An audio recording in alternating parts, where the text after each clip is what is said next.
Querido amigo, estamos iniciando mais um programa da série Através da Bíblia.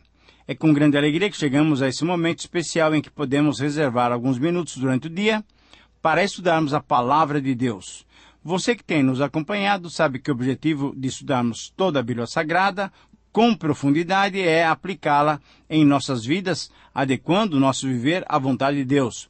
Por isso eu quero incentivá-lo a ter em suas mãos a Bíblia aberta para estudarmos esse último parágrafo do capítulo 7 do livro escrito aos Hebreus. Aproveito a oportunidade para agradecer àqueles que têm compartilhado sobre o programa e sobre os seus projetos e alvos para suas vidas pessoais e ministeriais. É através das correspondências de vocês que ficamos sabendo do valor do programa e também podemos orar e orientá-los naquilo que vocês compartilham conosco. Hoje eu registro o e-mail que o Romualdo nos enviou lá do Brooklyn, em São Paulo. Foram essas as suas palavras. Boa noite, pastor Itamir, sou o Romualdo da FEBAT. Gostaria que me indicasse um livro que me ajudasse a montar um sermão, um estudo, para melhor comunicar a palavra de Deus. Não sou pregador nem professor, mas tenho interesse em conhecer essa área para melhor servir o Senhor. Desde já agradeço pela atenção. Fique na paz do Senhor Jesus Cristo. Querido amigo, querido aluno, obrigado por sua confiança. Quero cumprimentá-lo pelo desejo de servir o Senhor, edificando o corpo de Cristo, edificando os irmãos que convivem com você. Essa realmente é a nossa tarefa, a nossa missão. E como ele respondia no e-mail, temos diversos e bons livros que lhe darão oportunidade de crescer nessa área de comunicar a palavra de Deus. Minha recomendação é que você verifique nas editoras e nas livrarias os livros que tratam sobre homilética ou sermões expositivos. Graças a Deus temos vários deles. Certamente esses são livros que servirão como ferramentas para o seu desenvolvimento no desejo de comunicar bem a palavra de Deus. Romualdo, obrigado também pela indicação que você tem feito do programa para os seus amigos, aumentando assim a rede daqueles que amam estudar a palavra de Deus. E por isso, eu quero convidá-lo, juntamente com os outros ouvintes, meus queridos amigos, a orarmos, a colocarmos-nos diante de Deus, pedindo as bênçãos do Senhor e a sua orientação para esse programa. Vamos orar. Pai querido, obrigado porque podemos abrir a Tua palavra e ouvirmos a Tua voz. Senhor, que a prática de estudarmos a Bíblia possa atrair muitos amigos para que possam desfrutar dessa comunhão contigo. Oriente-nos no estudo de hoje, que haja edificação para nós, mas que haja principalmente glória ao Teu nome. Nós oramos em nome de Jesus. Amém. Fortalece a fé, conhecer nosso Deus.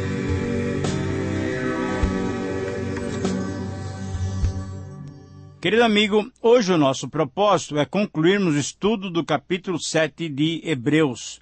Nós vamos estudar os versículos 26, 27 e 28 de Hebreus capítulo 7. Esses versos mostram Jesus Cristo como sumo sacerdote de uma ordem sacerdotal diferente.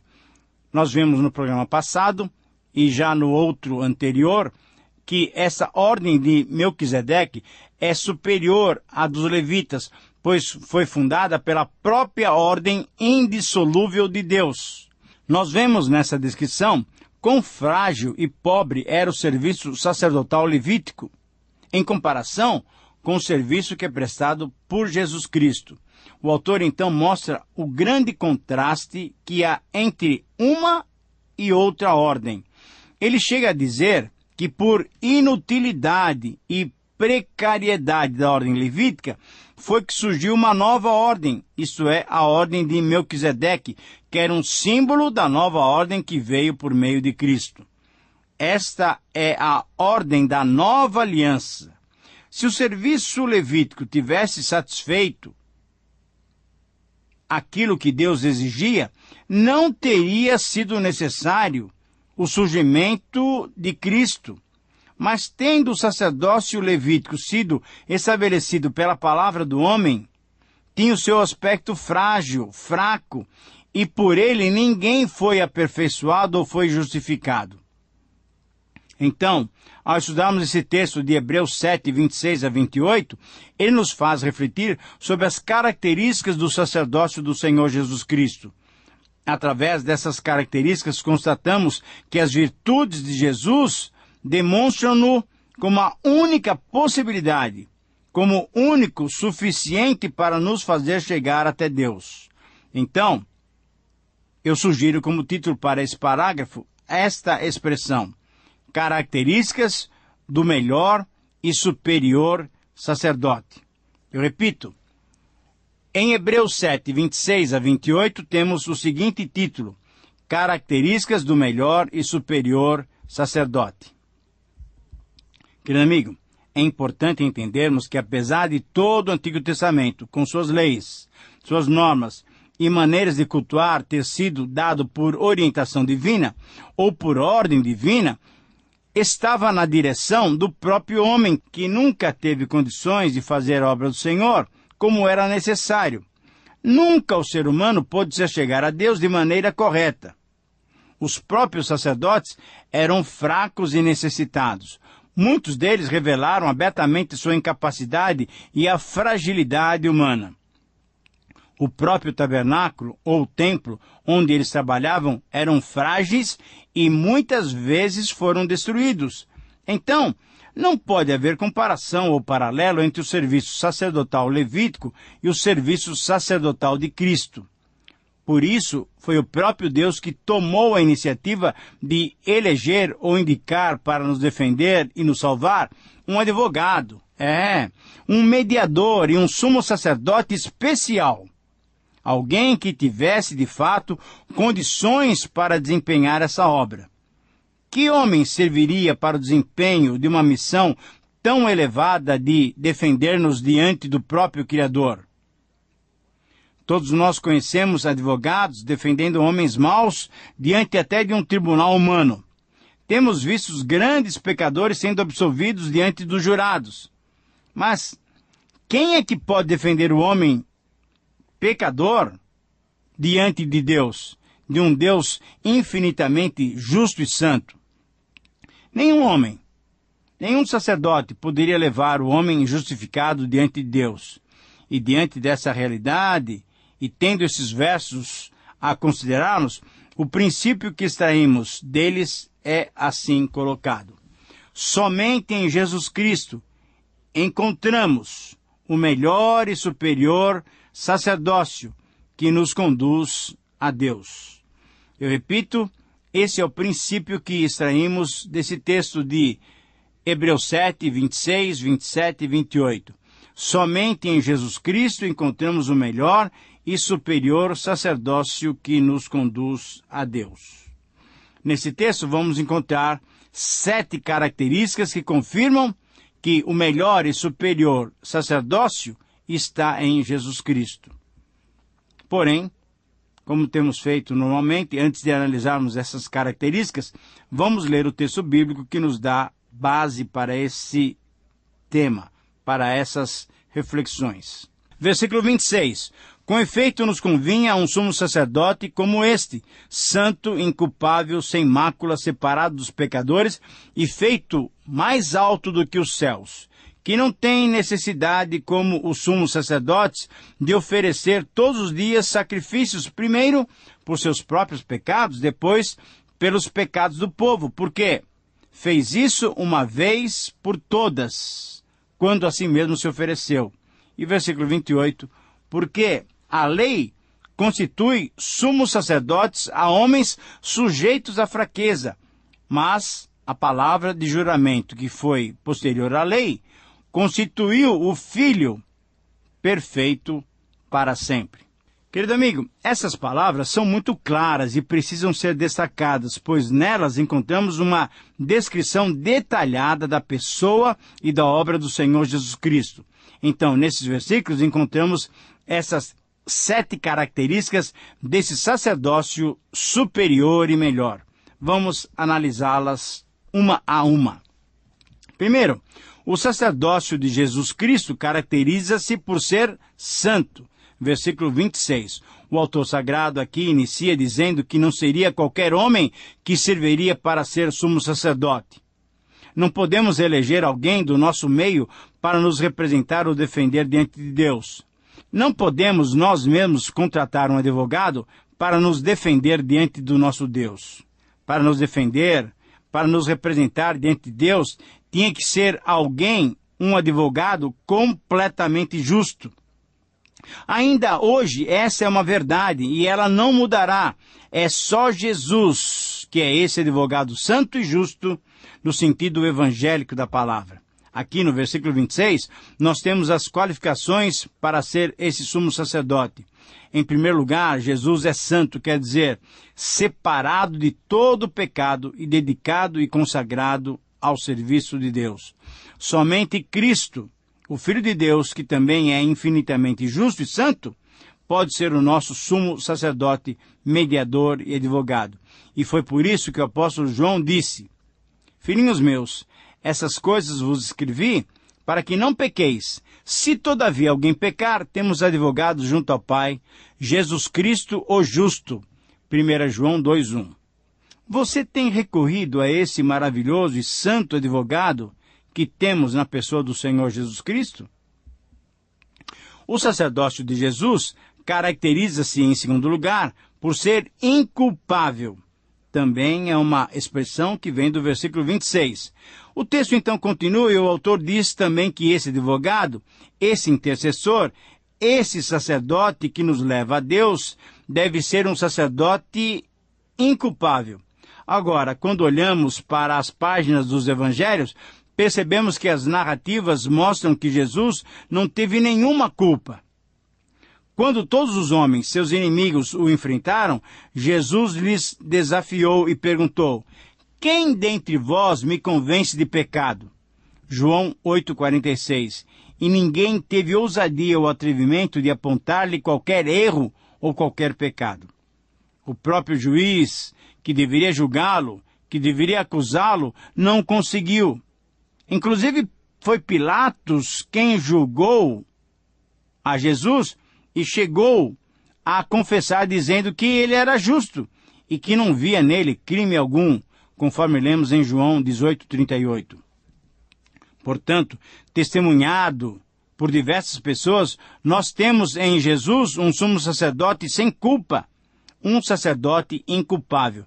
É por isso que o texto diz que convinha termos um sacerdote, isto é, era necessário, precisávamos de um sacerdote para que pudesse perdoar os nossos pecados e nos livrar das suas consequências. Esse sacerdote era inculpável. Ele é Jesus Cristo. Querido amigo, você tem usufruído dessa preciosa bênção em Jesus? Em terceiro lugar, o sacerdócio de Jesus Cristo caracteriza-se por ser sem mácula. Versículo 26 também. Esse versículo 26, ele é tremendamente rico, pois ele ainda descreve esse sacerdote como alguém sem mácula. Um sacerdote sem mácula nos remete aos dias do Antigo Testamento, quando foram dadas as orientações sobre todo o sistema sacrificial, conforme lemos no livro de Levítico, principalmente no capítulo 1, no capítulo 10 e no capítulo 22. Ora, esse era um requisito muito importante nos dias passados, quando o sacerdócio foi estabelecido, como nos dias posteriores, inclusive até depois do exílio. Essa verdade pode ser constatada no livro de Malaquias, por exemplo.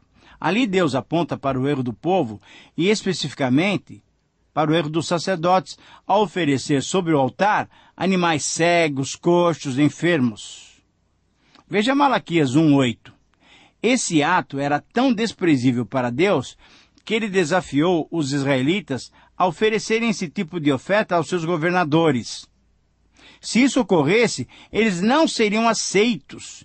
E foi por isso mesmo que, numa palavra dura, porém objetiva, Deus disse-lhes: Tomara houvesse entre vós quem fechasse as portas, para que não acendesses de balde em vão o fogo do meu altar. Eu não tenho prazer em vós, nem aceitarei da vossa mão a vossa oferta. Querido amigo, é por isso que esse advogado, esse intercessor, esse sacerdote que deve nos levar a Deus, deve ser um sumo sacerdote sem mácula. Jesus foi o Cordeiro sem mácula, sem defeito. E, por isso, ainda é o nosso sacerdote sem mácula e sem qualquer defeito. Então, eu quero conclamá-lo. Apropie-se dessa bênção em Jesus Cristo. Em quarto lugar, o sacerdócio de Jesus caracteriza-se por ser sem pecado, ainda no versículo 26. Esse versículo realmente é maravilhoso, e ele diz assim, que esse sacerdote deveria ser separado dos pecadores, isso é, deveria ser diferente dos pecadores. Jesus viveu com os pecadores e comeu com eles, andou com eles, e foi por isso até criticado pelos fariseus. Mas Jesus era diferente dos pecadores. Ele era separado dos pecadores em qualquer prática do pecado ou injustiça. A Bíblia diz que Jesus veio em carne, isso é, tabernaculou, mas afirma que Deus enviou seu Filho em semelhança da carne humana. Mas no tocante ao pecado, com efeito, condenou Deus na carne o pecado. Romanos 8:3. Por isso também o autor de Hebreus ainda acrescenta alguma coisa a mais. E ele fala o seguinte, ele foi feito mais alto que os céus. Veja ainda o versículo 26. E essa é a posição de Jesus. Esse é o lugar em que Jesus se acha. Essa é a altura da sua elevação. Jesus não se pode nivelar com os pecadores. Por quê? Porque ele é Deus. E Deus está acima do homem. Ele ama o pecador, mas detesta, odeia o pecado. Não podemos encontrar ninguém como Jesus para ser o nosso sumo sacerdote.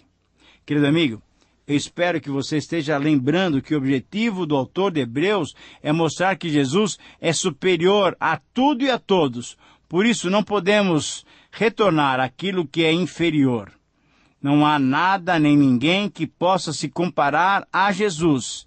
Ele está mais alto do que os céus, sendo ele o próprio Criador dos céus. Em quinto lugar, o sacerdócio de Jesus caracteriza-se por ter um valor duradouro. Veja o versículo 27. Ainda descrevendo esse maravilhoso sacerdócio, o autor prossegue dizendo e nos mostra a diferença entre o sacerdócio de Cristo e o sacerdócio dos levitas, o sacerdócio arônico. Os levitas, todos os dias, tinham que oferecer sacrifícios por eles e pelo povo.